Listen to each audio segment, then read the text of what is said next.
The example the pulpit is preparing him for the future uses the word pulpit to represent the preacher. The pulpit is the location where the preacher delivers sermons and thus becomes a symbol for the preacher himself. This is a successful example of metonymy because it conveys the idea of the preacher preparing for the future in concise and evocative way. A person unfamiliar with the use of pulpit as a metonymy might literally think the pulpit is preparing him for the future, perhaps imagining a wooden structure undergoing some kind of training or development. This misunderstanding highlights the importance of shared cultural knowledge and understanding of figurative language. The example, be watchful, there are many eyes, uses eyes to represent the people watching. Eyes are a part of the body, but they are used to represent the whole person. This is a common way to refer to people in many cultures.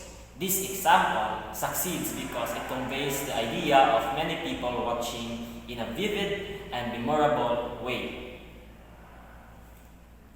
Someone unfamiliar with this use of eyes might imagine a literal scene of many eyeballs scattered around, perhaps even feeling a sense of unease.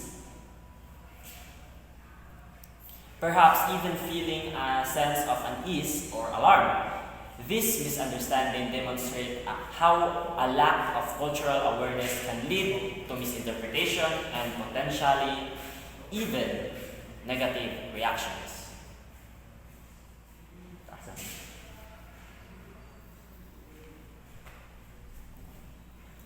Both examples demonstrate how